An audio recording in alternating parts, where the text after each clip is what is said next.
Elshinta News and Talk.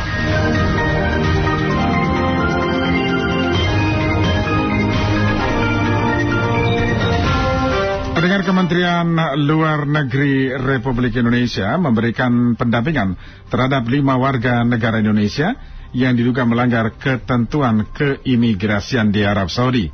Salah satunya Ketua DPRD Rembang, Jawa Tengah. Mereka ditahan karena berhaji dengan menggunakan visa ziarah. Lalu apa yang perlu dipahami dari kebijakan pemerintah Arab Saudi terhadap penggunaan visa haji? Kami temui Konsul Haji pada Kantor Urusan Haji Konsulat Jenderal Republik Indonesia KJRI Jeddah, Nasrullah Jasam.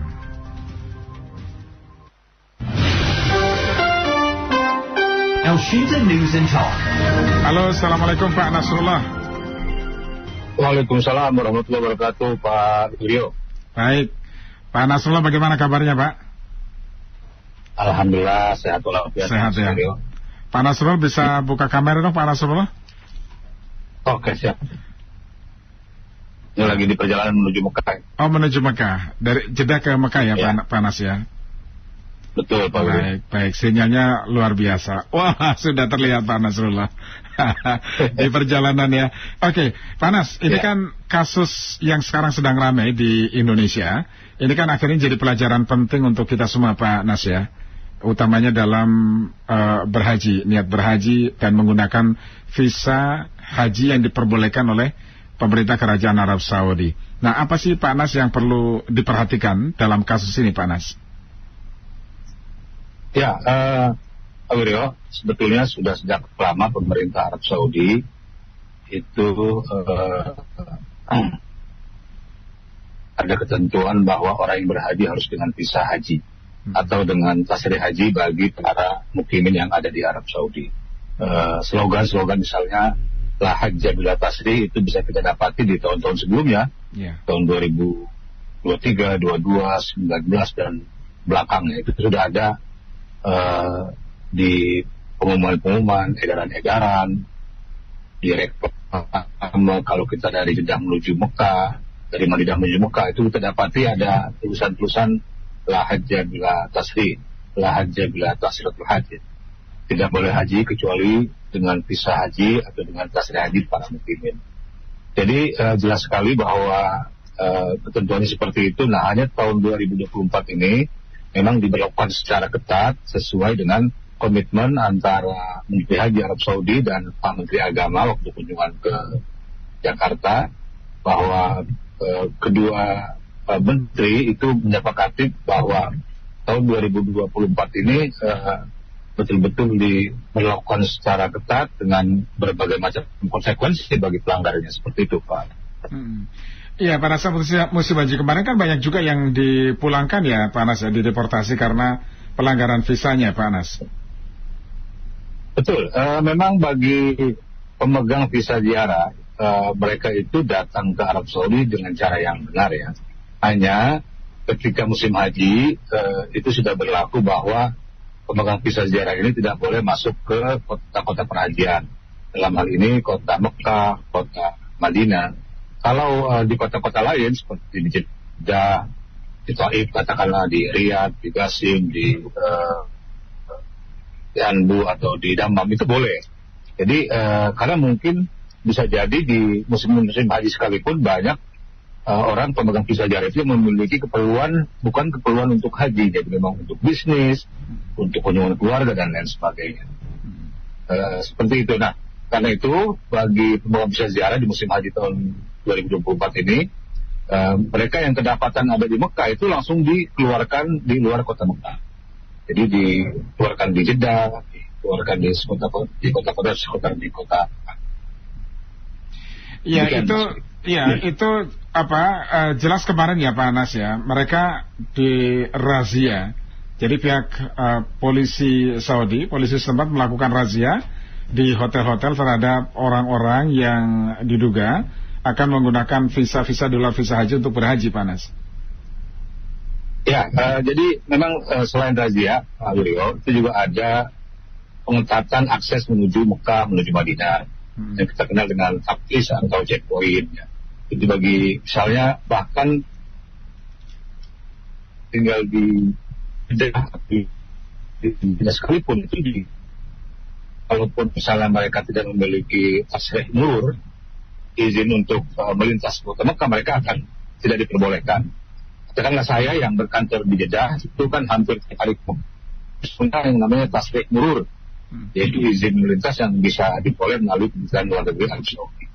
Nah, bagi yang sudah terlanjur masuk Mekah dengan berbagai cara misalnya, itu terus dipantau pemerintah Saudi. Hotel jadi jamaah haji non visa haji tanpa tasrih haji itu telah diperiksa oleh pemerintah Arab Saudi, dan ketika mereka memang terbukti bukan visa haji yang mereka bawa, ya mereka akan dikeluarkan di luar dari kota Mekah dan kota Madinah. Ya Panas, tapi sayangnya memang dari setiap tahun, dari tahun ke tahun musim haji, banyak juga pihak-pihak yang oknum-oknum lah ya, dari travel dan lain sebagainya, yang menyalahgunakan, yang mencoba merayu banyak masyarakat yang ingin berhaji dengan cara-cara yang instan, sehingga kasus-kasus seperti sekarang terjadi setiap tahun, Panas. Ya, betul sekali Pak Luril. Jadi Bapak memang ada oknum-oknum yang memanfaatkan situasi ini dengan iming-iming haji tanpa antri, kemudian haji dengan biaya murah. Konsekuensinya itu cukup serius ya, bisa denda, bisa kemudian dideportasi, bisa juga kemudian di-banned sampai 10 tahun, tidak boleh masuk ke Kerajaan Arab Saudi. Namun demikian Mas Wiryo, bahwa pemerintah Arab Saudi sangat bijak. Misalnya ada beberapa misalnya jamaah yang menggunakan visa ziarah yang mereka itu sebetulnya korban, bukan pelaku. Jadi mungkin berangkat dari ketidaktahuan bahwa ketentuan Arab Saudi harus pemegang visa haji atau pemegang tasrih bagi mukimin, mereka kemudian terbujuk dan tertipu oleh oknum tersebut ya. Bagi para korban ini ya sekedar dipulangkan saja ke tanah air ya, karena mereka ini memang sebetulnya tidak tahu banyak ya, kemudian dimanfaatkan dengan cara diminta sejumlah uang yang cukup besar ya oleh oknum-oknum tersebut itu Pak. Ada tidak Pak Ilyas yang akhirnya lolos ya, dengan berbagai cara lolos tidak dipulangkan ke tanah air, Pak Nas? Ya saya kira ada sajalah Mas ya. Dari sekian ratus ribu orang ya, dengan berbagai cara ya, apalagi akses ke Mekah itu ya bukan hanya lewat Sumaisi, tapi juga ada akses lain yang sebetulnya sudah dijaga juga oleh pemerintah Arab Saudi, tapi ya selalu saja ada yang lolos, meskipun sebetulnya kalau kita lihat haji tahun 2024 ini memang dampak dari pengetatan bagi pemegang visa non haji itu kita rasakan betul di kota Mekah terutama. Lalu senggang, akses kemana-mana mudah, tidak seperti tahun-tahun sebelumnya. Karena memang tadi yang masuk itu mayoritas adalah pemegang visa haji dan pemegang tasrih haji. Jadi kita rasakan betul dampak dari pengetatan pemerintah Arab Saudi ini ketika menjelang masa puncak, Pak Wiryo. Kalau tahun-tahun sebelumnya misalnya beberapa hari menjelang tanggal 9 Zulhijjah atau menjelang wukuf, itu di depan daerah kerja Mekah yang berada di Sisa, yang berdekatan dengan Mina itu sudah crowded sekali, sudah ditutup jalannya, tapi tahun 2024 ini masih bisa dilewati kendaraan. Itu terlihat sekali. Kemudian akses ke wilayah-wilayah hotel yang ada di Mekah ya, baik itu ke Jarwal, ke Isfalah, ke Rodo, ke Sisa, ke Rebakas, itu juga relatif lancar ya, tidak seperti tahun-tahun sebelumnya. Jadi dampaknya ke layanan transportasi, kemudian layanan catering juga yang biasanya kita sudah khawatir 2 atau 3 hari menjelang wukuf itu sudah traffic luar biasa padat ya, tapi tahun ini alhamdulillah 7 itu masih diberikan konsumsi, bahkan sampai tanggal 8 pagi masih bisa diberikan konsumsi. Panas, dibandingkan tahun 2023, pelaksanaan haji 2024 ini Panas yang masih katakanlah jumlah orang yang melanggar visa haji itu berapa banyak Panas? Persentasinya banyak kan yang dulu atau sekarang? Kalau dilihat dari situasi, saya meyakini bahwa tahun ini jauh lebih sedikit ya. Karena itu relatif lancar, akses juga yang relatif lancar itu terlihat sekali. Jadi kalau dibanding tahun 2023 ya nampaknya tahun 2024 ini jauh lebih sedikit. Kemudian juga dari angka resmi yang dikeluarkan oleh pemerintah Arab Saudi juga memang jauh lebih sedikit ya. Misalnya begini, kita mengukur dari tingkat wafat jamaah itu tahun ini jauh lebih sedikit karena memang jamaah haji pemegang visa haji itu memang mereka aksesnya menuju masyair menggunakan bus.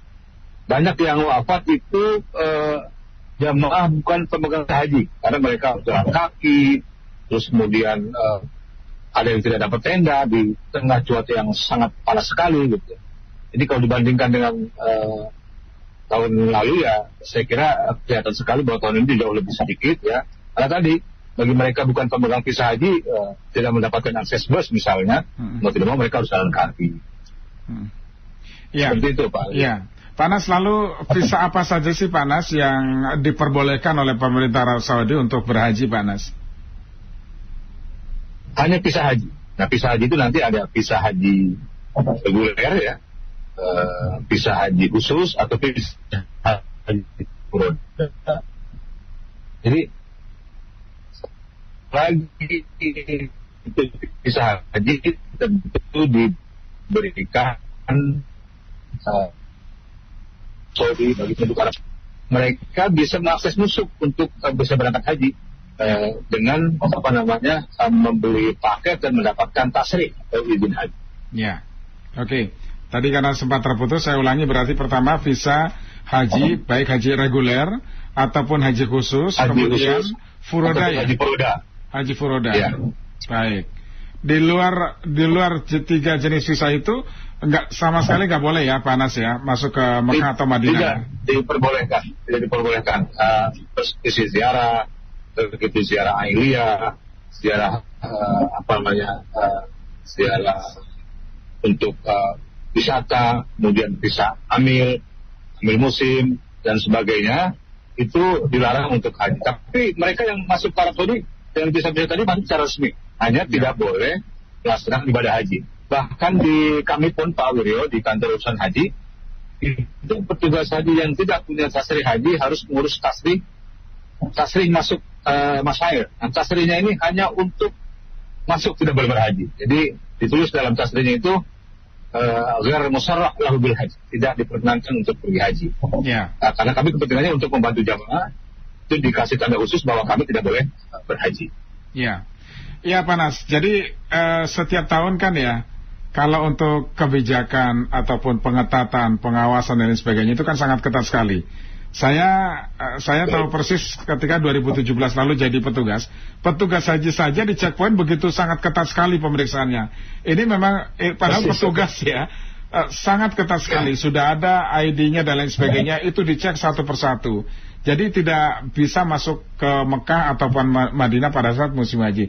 Tetapi anehnya banyak sekali oknum-oknum travel yang nekat mencoba mengajak, menawarkan visa-visa di luar haji itu dengan percaya dirinya bahwa nanti akan bisa lolos dan sebagainya Pak Anas. Apa yang perlu diperhatikan oleh masyarakat terkait dengan upaya-upaya itu Pak Anas? Ya, saya kira penting bagi masyarakat dan kita memberikan edukasi bahwa haji itu dilaksanakan di Arab Saudi. Karena itu kita harus mematuhi ketentuan yang ada di Arab Saudi, bahwa haji hanya dengan visa haji dengan segala bentuknya dan tasrih haji bagi warga negara Saudi maupun bagi mukimin yang ada di Arab Saudi. Oleh karena itu kalau ada tawaran ya, dan masih banyak sekali Pak Beliau ya, di TikTok, di medsos dan sebagainya, itu tawaran yang jelas-jelas menjual visa ziarah, menjamin keberangkatan haji ya, itu tawaran-tawaran yang sangat menggiurkan. Di tengah antrian yang begitu panjang, banyak masyarakat yang memilih jalan pintas untuk membayar sejumlah uang yang tidak kecil ya, padahal itu sangat berisiko. Nah, problemnya kemudian kalau ada yang lolos itu seakan-akan menginspirasi bagi yang lain. Nah, kemarin si Puan bisa gitu ya. Padahal kalaupun lolos ini kan sifatnya kebetulan saja. Gitu. Kalau kita lihat taktis atau pemeriksaan di Arab Saudi luar biasa ketat, tapi juga kita harus maklumi untuk memeriksa jutaan orang ya yang masuk ke Mekah atau yang masuk ke Madinah itu kan juga bukan perkara gampang. Jadi bisa saja 1-2 orang yang lolos, yang sekali lagi saya tegaskan bahwa ini sifatnya kebetulan gitu. Jadi tidak bisa dijadikan patokan bahwa ternyata bisa haji dan bisa ziarah. Ya, ini contohnya pejabat di daerah ya. Ketua DPRD saja tetap ditahan ya, Panas ya, tidak ada pengecualian gitu ya. Nah, ini sekaligus barangkali menjawab dari Pak Eko Aprianto, Panas. Kemarin sempat viral ada artis atau bekas artis lah berhaji menggunakan visa ziarah dan bisa pulang ke Indonesia. Itu bagaimana bisa lolos seperti itu? Mungkin yang tadi disampaikan Panas gitu ya, keuntungan atau gimana, Panas? Keberuntungan ya? Ya, saya kira kalau dari 100 kemudian 1 yang lolos kan itu sifatnya case saja.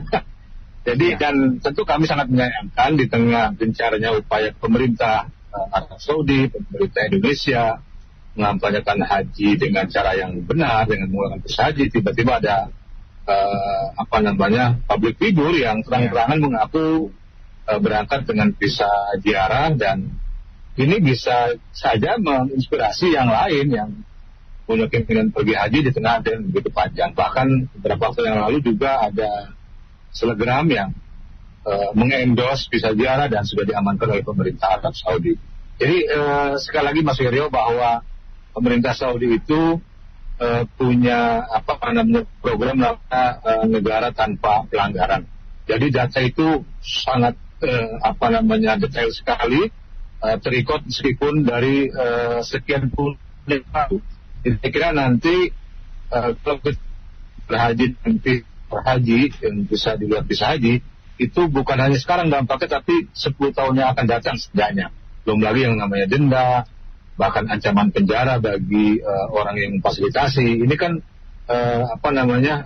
dampak-dampak yang serius. Bahkan pernah ada jamaah dari Indonesia, dia umroh dan sebelumnya sudah daftar haji, Pak Wiryo, dan dia akan berangkat tahun ini, jadi kerjanya tahun lalu ya. Tiba-tiba dia tergiur untuk mengextend keberadaannya di Arab Saudi untuk pergi haji tahun lalu, dan akhirnya ketangkep, kemudian disidik jari dan dibebas selama 10 tahun.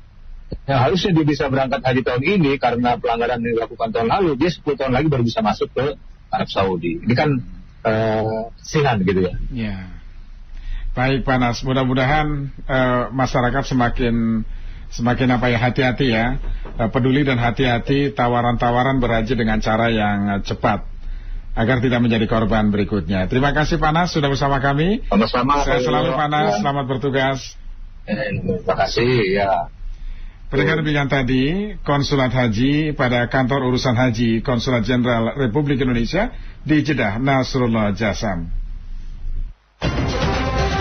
Al Shinta News and Talk.